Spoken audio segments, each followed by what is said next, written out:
Up and running, and Villa Pod is loud.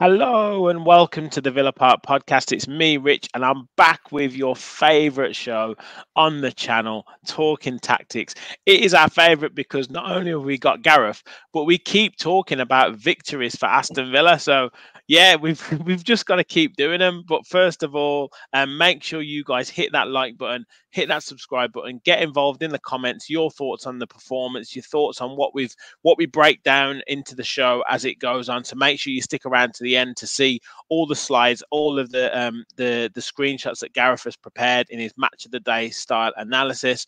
And yeah, make sure you hit that subscribe button, help us on the road to 3K. Gareth, we were just talking before the start of the show. What a game it was on Sunday. Yeah, I think you summed it up to me. You know, it had a bit of everything, didn't it? You know, sort of, it's just amazing, really. And I think that is a game we would sort of, even though we were playing confidently, even with Spurs injuries, I think, you know, the average fan would have a few reservations about how we were going to sort of turn out, because it is the sort of game that we lose, isn't it? Regardless of what sort of happens. But yeah, fantastic in the end, brilliant.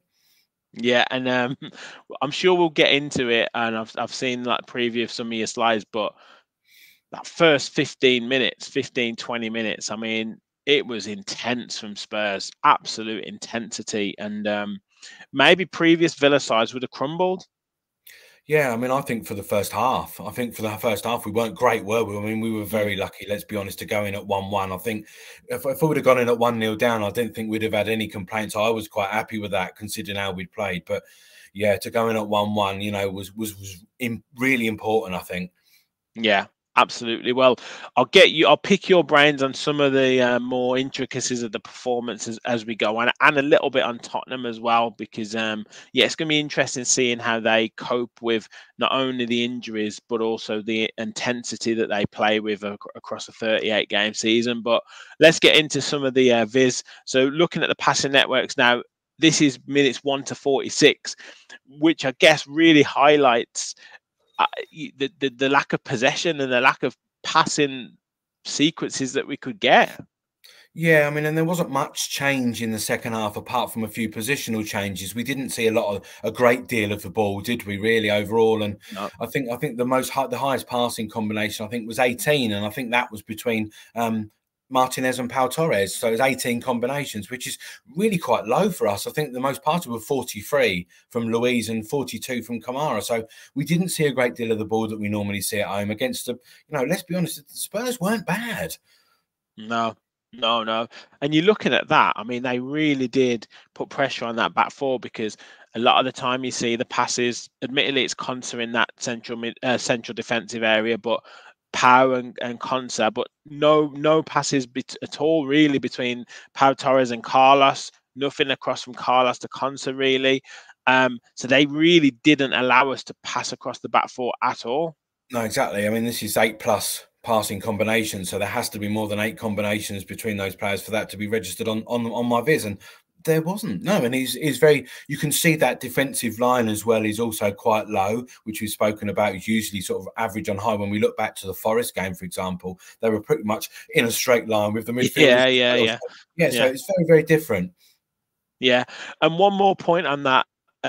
You've got the expected threat value against the monitor, and obviously Digne and McGinn found themselves in quite a lot of space, and that's interesting to see that for the lack of possession that we had, the amount of threat that they still carried.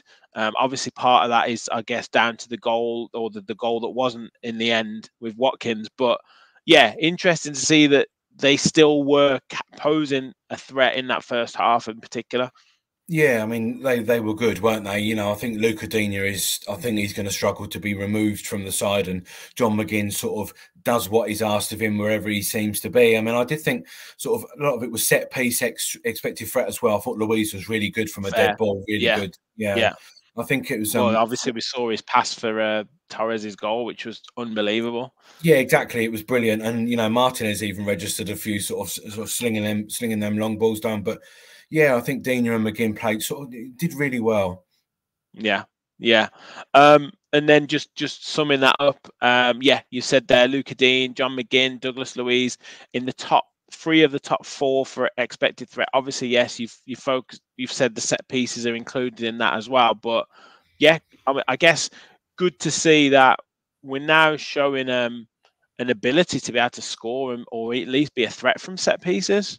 Yeah, exactly that, and that's important because it's an extra string to your bow, isn't it? Really, and you know, Douglas Luiz is very, very good at that, especially at direct free kicks. We've seen him at a few, you know, that have gone really well, sort of early on in the season, especially. But we've just got to be aware, sort of like, and I do think to ask myself questions a lot of the time like this. And if you lost McGinn, or if you lost Douglas Luiz, or if you lost Kamara, just one of those out of that side, who would be the biggest miss?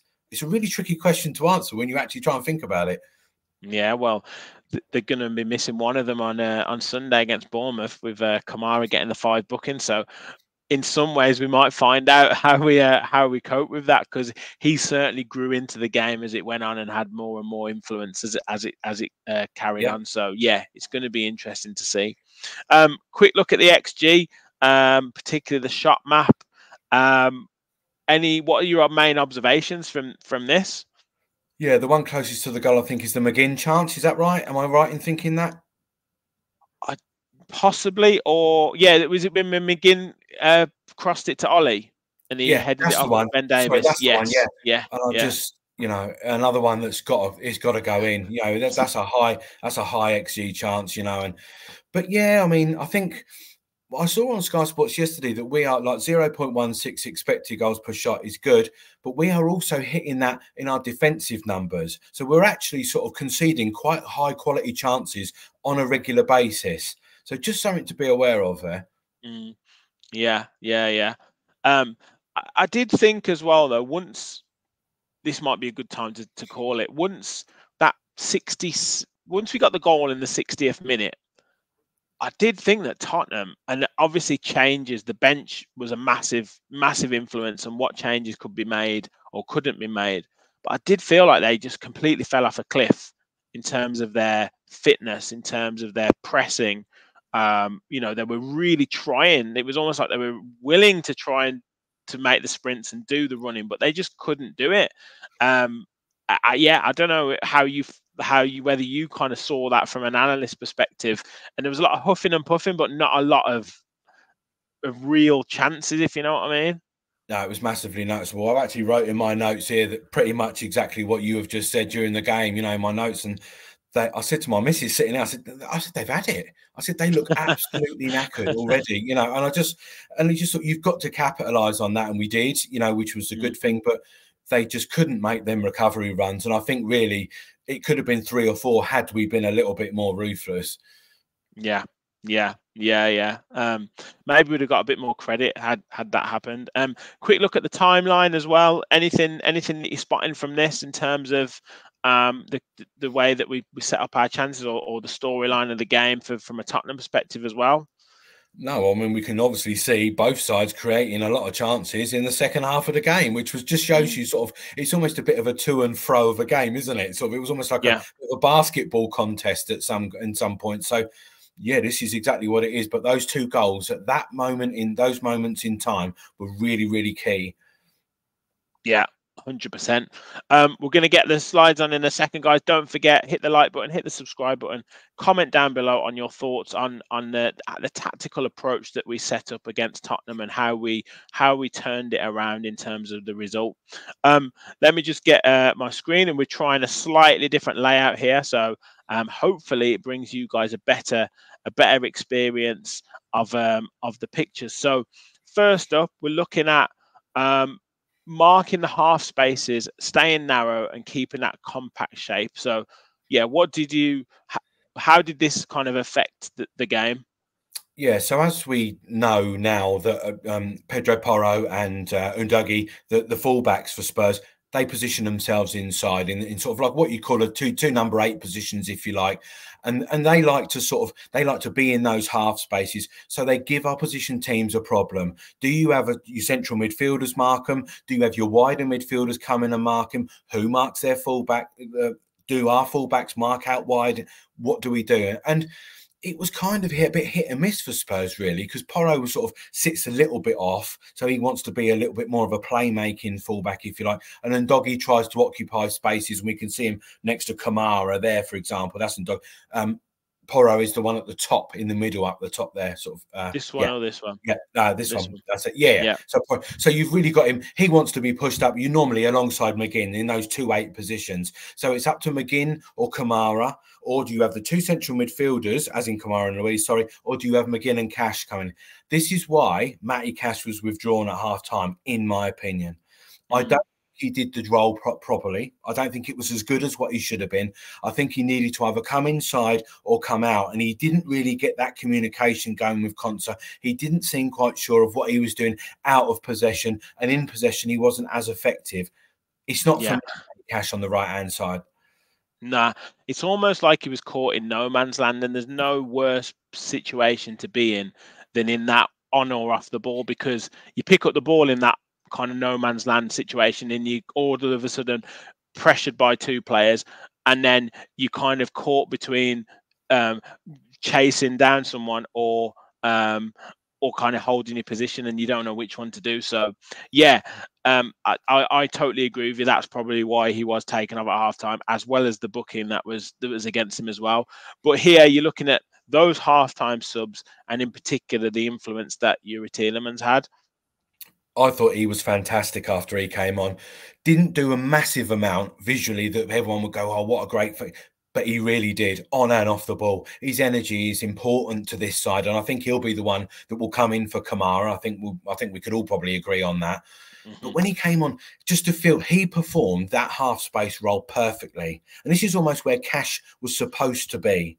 And this is why Tielemans, you've got a midfielder playing in midfield that understands it. Cash is a fullback nowadays. He doesn't understand that role. And so I think, Emery recognised at halftime he needed an orthodox midfielder in that position, if you like, and he performed it perfectly. Yeah. And I think you're going to break down, again, some of this is the goal. We've got a couple of stills for this, but yeah, what did you notice first in this first still about kind of the setup? Yeah, I had a conversation sort of post-match with a Tottenham fan on Twitter sort of thing, and he was I was trying to sort of get across to him that Undagi and Porro, even though they play those positions okay, out of possession, they're not so good. And I think we exploited that really well. And I think Emery picked up on that with Tielemans. I think he knew sort of that space was sort of there to be exploited. We can see, in those half spaces, we can see McGinn in there. So that's what we would normally see. That's a Zaniolo position. If we see, remember Zaniolo normally plays sort of a bit higher up. That's what he wanted in this game. And that's why I mentioned post-match that actually this was probably the game for Zaniolo. It was. Yeah, it absolutely was. It absolutely was. But yeah, you can see the gaps as well with Tottenham, like that they were leaving, that we just needed a move or needed something to set it up. And obviously this is exactly what happened. And yeah, Watkins drops off into that area, gets a little half a yard off Davis. Nice little layoff into Tielemans. He has so much time, and then the rest is history. Wonderful first touch and finish from Watkins, who finishes these hard chances but doesn't seem to be able to finish the easy ones. No, yeah, exactly that. Really good finish. I mean, he had the benefit of playing up against they weren't centre backs, are they? Really, they're full backs, Davis and Emerson Royale. So he had the benefit of that. But this position is what he was brought on for. Tielemans. This is exactly what he wanted. We didn't see Matty Cash do that once in the first half. No. He's just not able to do that role. That's no detriment to Cash. He's just not able to. He's not able to fulfill it. But I think they were fantastic. And you've got Bailey brought on to keep that width, just to stretch that out, so that when Undagi is not in possession, he's out of possession. He's got a thought to make. Can I go forward into midfield? Probably can't, because I've got pace in behind me now. So yeah, really clever use of the substitutions. Yeah, perfect substitution, but also to give the both of them credit. When you come on, you've got to affect the game, and they really did. And I mean, right from the first 2 or 3 minutes when Bailey cut inside and had that shot, you could see Tottenham were like, oh dear, we've got a different game here. They obviously continued to carry on playing as they had been, but we were just far more assured and solid in knowing that we could hurt them on the attack. So yeah, it was almost like a masterclass again from Emery in terms of, I guess, acknowledging that he maybe set it up slightly wrong, but knowing that he could rectify it and making these changes at half time is just perfect. Now, one final thing you wanted to talk around this set piece, and I noticed Pete on the Holy Trinity show had mentioned this about a potential mishap on the set piece. What did you notice? I was so annoyed at this before they'd even took the corner. You can see exactly what's going to happen. You know, if that ball comes over the top, then everyone misses it. It's going straight to Lascelles, and it's exactly what happened. This is basic set piece stuff. I think when they watch this back, they will be really, really annoyed at that. Austin McPhee will be certainly annoyed by it, because you've not got this is the problem you've got when you haven't got a Tyrone Mings in the side. Tyrone Mings is normally where Ollie Watkins is. He's the first port of call to head that ball out. Ollie Watkins, yeah. So Mings is usually there. This frees up Ollie Watkins to either be a blocker, and then that also, therefore, it frees Conser up to be a marker.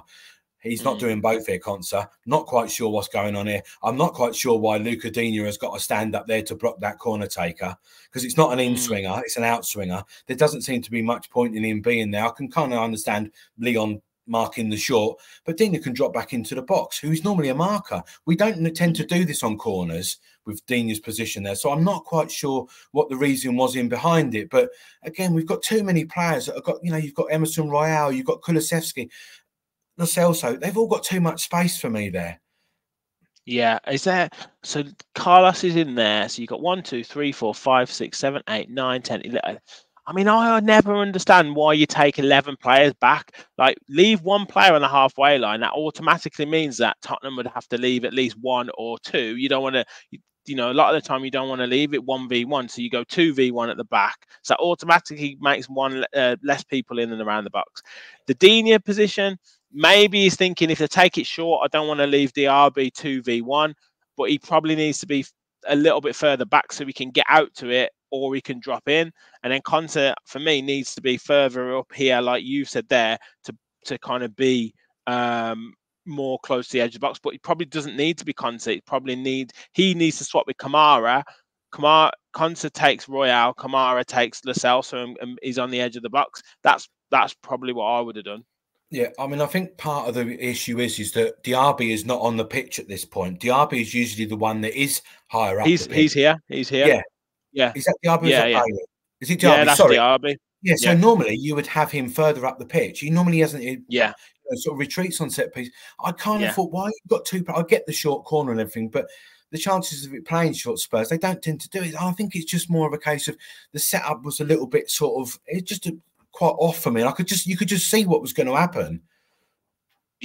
Yeah, absolutely. It was just one of them. But it's happened before, so they do need to learn quickly on it. And it's where you need clear heads, and we've certainly got it moving forwards now, because Watkins had a great header that went wide. Obviously, Pau Torres had another gilt-edged chance that he should have scored. So you're talking like 3 proper chances. We scored one of them from a set piece. But yeah, you've got to keep organised at the other end as well. So yeah. I think they work on that a lot, set pieces in training, don't they? From what we hear. So yeah, I mean, but that Pau Torres one, I'm thinking he's planted that. I thought it's similar to the Lascelles one against Chelsea. I think at the weekend. Was it Chelsea? Yeah. You know, I mean, you've got to be clinical, but yeah, you can tell that they're working on it. Absolutely, mate. Absolutely. Well, look, another fine victory and a statement win. I think, you know, going to Tottenham Hotspur Stadium or White Hart Lane and getting the win, taking us into the top 4. I've asked everyone on the part of the Villa Park Pod family, can we really challenge for that top 4 position? Are we in that top 4 challenge? Are we actually in a title race? I mean, after Christmas, let's see where we are. I don't think we're in a title race. Let's be fair, but I think a top 4. Why not? I mean, it's looking really good, isn't it? I think after Christmas, let's see where we are, January the 1st or the first week of January. See what happens. Yeah. Yeah, fantastic, mate. Fantastic. Well, we'll be back. We've got Bournemouth on Sunday, so make sure you tune into the channel for the Talking Tactics show. After that, hopefully another victory, cementing our place in the top 4. Do make sure you hit the like button, hit that subscribe button, help us on the road to 3K. Get involved in the comments. Gareth, thank you again. Fantastic analysis. Thank you everyone for watching, and as always, remember, we all follow the Villa. Thanks, everyone.